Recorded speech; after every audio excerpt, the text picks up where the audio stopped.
very curious. So, the stage is yours. The stage is yours. We wait for a sec.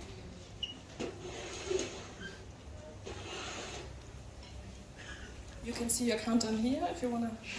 Thank you. Have fun. Thanks. Hi everyone.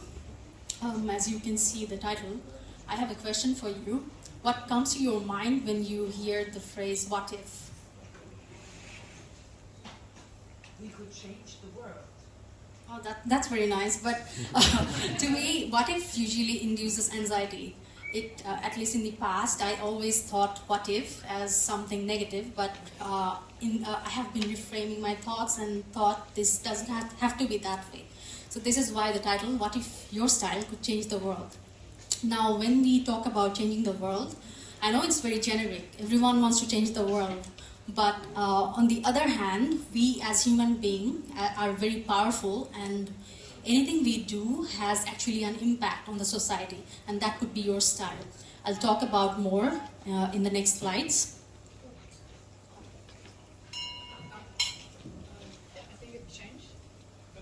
Oh, thank you.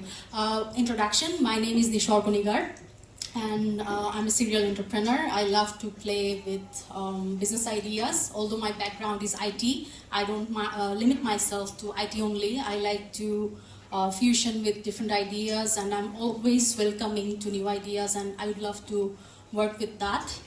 Not yet.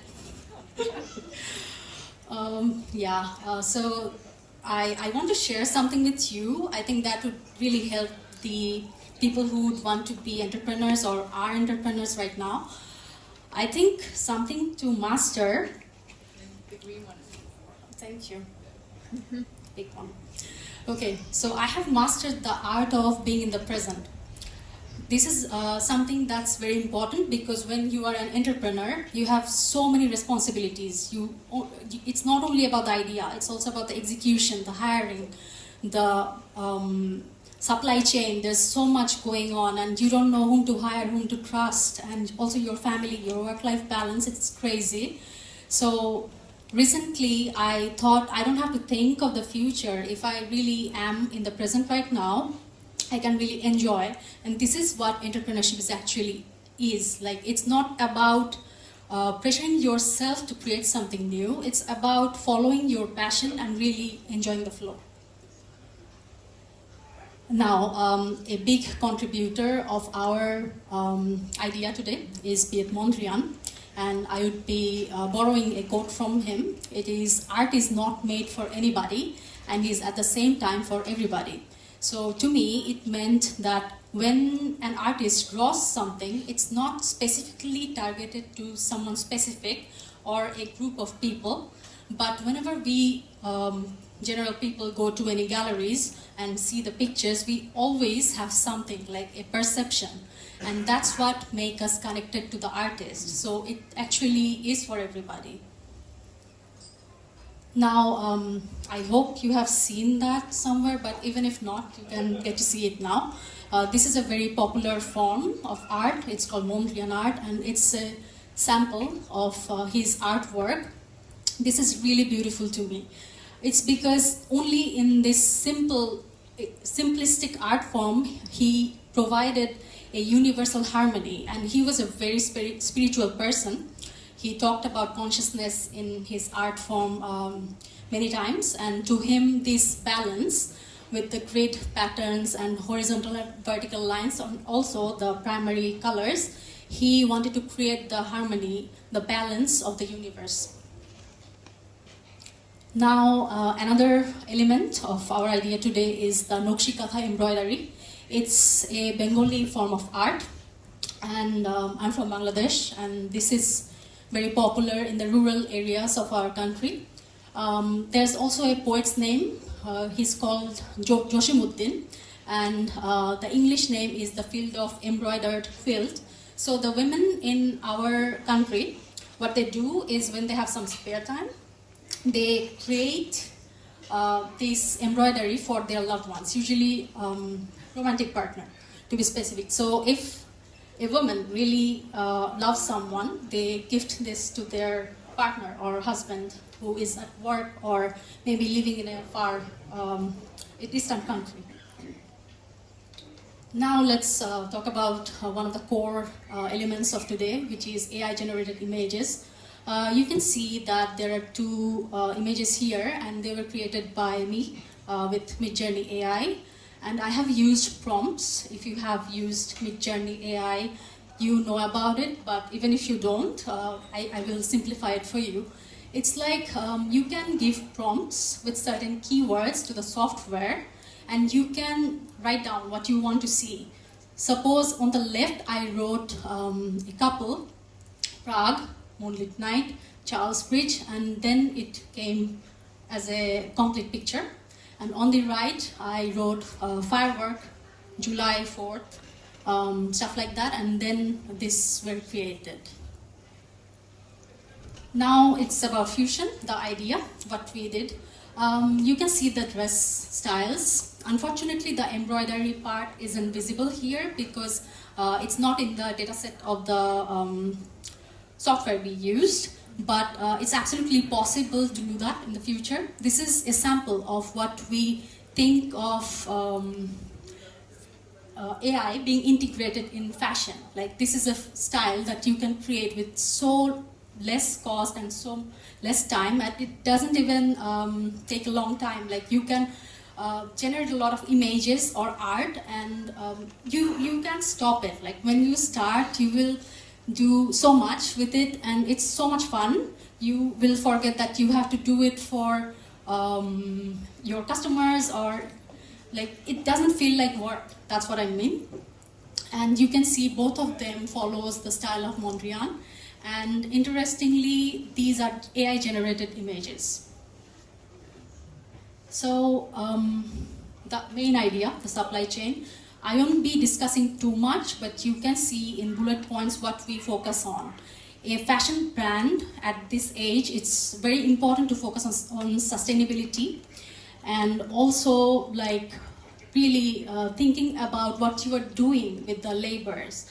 And this is why I think we want to create a difference to ensure that we are doing the fair trade and ensuring that we have the ethical working conditions. This is a big challenge, and we are still working on it and talking to various stakeholders who are in Bangladesh.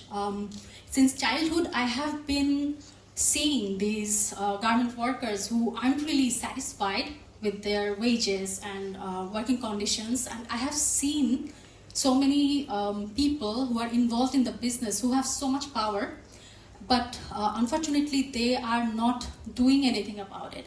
And this is not ensuring the safety of the garment workers, and this is why I think this is a challenge to solve. Now, the packaging and shipping, this is also something you can see, I mean, it's sustainable, and we are using the eco-friendly materials to make sure that we are not wasting any items. Today I met someone, she was a fashion designer, and she also gave me an idea which was very cool. She told me to go for on-demand printing, on-demand orders instead of like fulfilling a lot of orders, because when you do that, there's always a pressure, and you always have to get customers and always have to fulfill the orders, and it's not possible to do that all the time. So I think we were talking about like how we can create the future of fashion, and this is actually something I see like totally possible to create an on-demand fashion with AI and so many unique features, and anyone can do it. That's the beauty of it.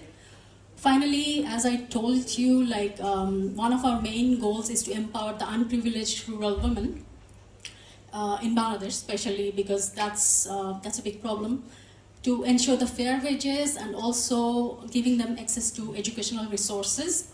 So when I talk about the educational resources, you might be interested to know, because this is something very valuable. There are mental health companies who are providing the mental health guidance to these garment workers, especially the women, because they are working day and night, and they are getting they're actually not getting sufficient amount to fulfill their needs or the family needs. This is why I think it's important to ensure that what we are doing is actually creating an impact.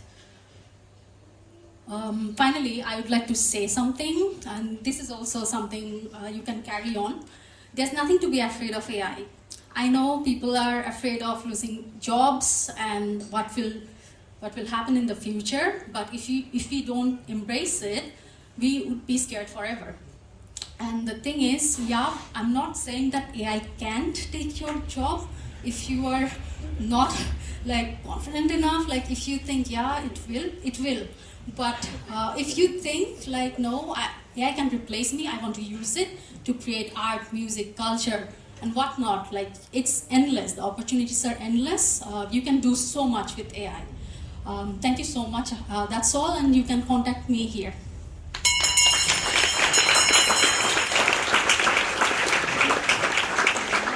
Thanks so much, Carol. Great speech. So now we would go to the Q&As. You have 12 minutes to ask your questions.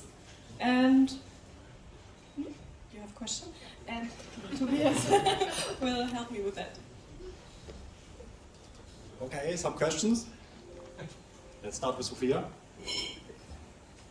Yeah, thank you for your presentation. It was very interesting to see how you approached the whole idea. And I was just wondering, where are you at the moment? Because did you already produce the dress, or did you already think about how to go with the supply chains? Because you said you talked to sewers, but yeah, what do you need? Where are you? That's a very good question. Like, what do we need? Because we have the elements. Like, we are connecting the dots right now. Like, we have few interested people who would like to buy the dresses. We have the workers. We have like people who would like to work with, us. But the problem is ensuring the quality control and really make sure that everything is taking place in the right order. Like, the way we imagine, because if we want to start, we can, because like there are brands, but do we really want to be like them? Like, this is why we are postponing, because it's okay if we are late, but we really want to make a difference. Like, not only just making fashion for people who are working on less, like they are making less. This is not what we want to see again. So this is what's taking the time, to find out the right people, the stakeholders, the garment owners who would make sure that this is possible. Okay, so any other questions? Perfect. Hi there. Thank you for your presentation. One question I'd have is, do you plan on letting users use the AI, or do you only use the AI to support your design process? Right now we are doing that, but in future it might be possible. Like the customization feature can add AI to generate patterns, like how the user wants to see themselves, like also the wearing 3D versions stuff. Like that is totally possible. And I think the unique part is, especially with the Mondrian and also the AI, you can generate countless versions, like unlimited patterns. This is what makes it very beautiful. I think the user will be very satisfied. Like if they order something, they will always find a new pattern with the dresses. So we will never end out of designs. I have one question about the workers. What is your plan for the workers? They be one day be changed by the AI. Are you thinking about it? Do you want to teach them how to use it? Because I think when the machine is coming, like, what happened with the workers?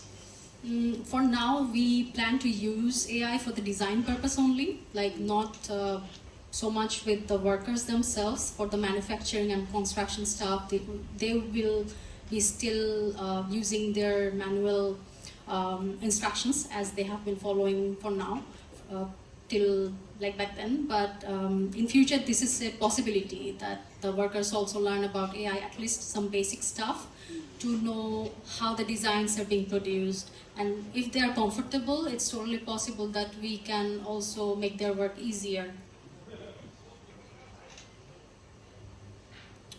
All right. Hello, I'm Sasha.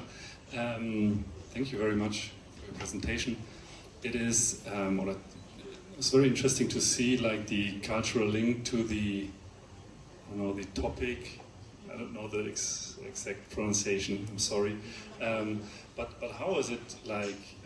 Is it in any way possible to take this picture, which is kind of traditional because it was made from someone for someone who I love, and is it like, can you use it, or is it like offending, or does it mean anything, or is it then just like a nice picture? Like, how is it a protected picture in somehow? Can you get these pictures because they are so nice, or why did you choose this example? Do you mean the embroidery stuff, or Yeah. Like the women in the rural areas of our country, they make them. Usually there are very similar patterns. We are from a very agricultural country, so the highlights of trees, leaves, vines, these are prioritized, and usually there are kind of similar approaches, not very different, but you will see them, like you will understand the patterns. So they do it very occasionally, like very often. You will see them in the markets, you can buy them at the boutiques, and it's kind of popular in our country. So yeah, people, if you really want to give them as gifts, it's totally possible. I don't see them here, but we have a brand called Arong in Bangladesh. They do that, like foreigners often go there, and these are collected as souvenirs. Okay, so any other questions? So what data did you use for the model, and how often do you train it? So we didn't have our own AI. We used Midjourney AI Pro with the business license, and they have their pre-trained model and stuff, and they are upgrading to a new version. I haven't tried the new one yet, but what they use is very popular, and they have a growing community. And I actually didn't train itself on anything new, but we gave prompts, like chosen prompts that were available. But we are actually thinking of creating our own model, own AI, so that we can protect our work. I think it's a bit risky if we use other AI models for our own products. Hi. Is it possible to create like the shape of a dress or a skirt via AI, like the shape itself? Yes, absolutely. I think absolutely possible. Shapes, structures, patterns, and colors. We are confined to few colors right now because it's the Mondrian, so we have the primary colors. But it's interesting what you can do. Like you can always come up with new ideas. Recently, I was thinking of the Barbie because they also released their new movie, and it's totally possible to collect these thoughts, ideas, and integrate with your own version on how you want to see that. So of course, it's possible. Any other questions? So raise your hands. I have one more question. Thank you. Did you talk to other people in the fashion industry, and do they like your idea, or you already said it? Are they more afraid of you or a business like yours taking their jobs away? No, I actually had talk, and fortunately, a lot of people contacted me because they want to collaborate, and we have seen their work, and it looks pretty satisfying. It looks like we have a future. So we have another question here. Yeah, I have a question about fair trade. You mentioned that you use fair trade. You want to make sure that the women are fair trading their products. How do you ensure that? What do you use for it, and how do you certify that? And do you certify in any other areas of ESG maybe, or something like this? So we have people in this category who take care of this stuff, and it's because I know a lot of people personally in the garment sector. Also my co-founder, who is from Bangladesh, she also has the business connections and the right people, like the quality control and the legal parts. So that has been possible. I mean, that's mostly taken care of my co-founder, and also there are a few other stakeholders, like one of the companies I know, and there's a representative who has got us connected to the people who make sure that this is possible.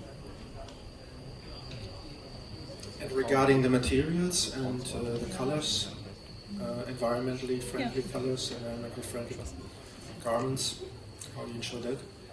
This is also something that is taken care of my co-founder, and I mostly am in the technology part, and she has done those parts, so it would have been nice if she were here.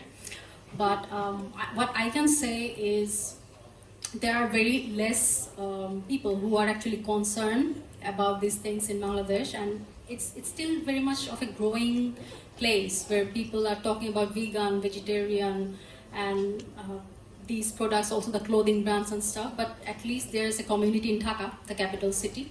So there's also an impact hub in Dhaka, like here's also an impact hub, Hamburg. So there are people, there are startups who do this stuff, and we have been connected to them, and they are helping us with that. So we have 2 minutes left.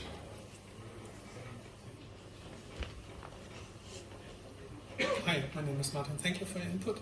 One more question regarding the process after the design. So when you created the design, how is the post-production process to get the cut and so on?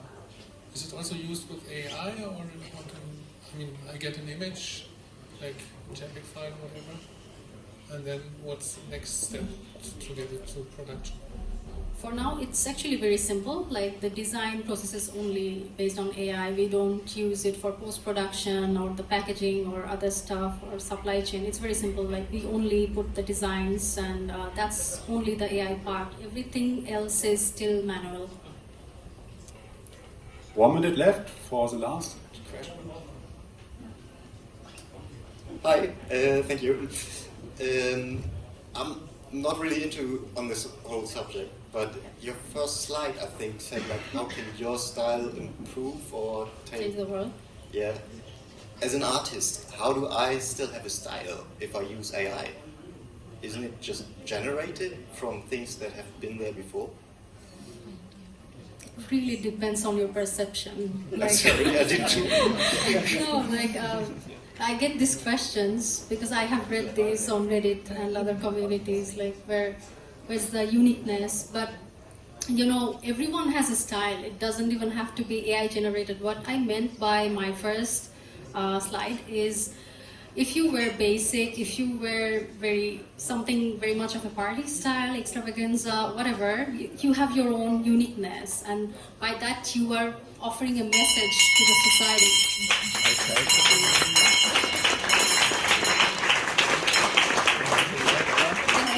Ja, vielen Dank. Toller Vortrag und tolle Frage-Antwort-Runde, würde ich sagen. Und damit wir jetzt gleich richtig gut in die Pause starten können,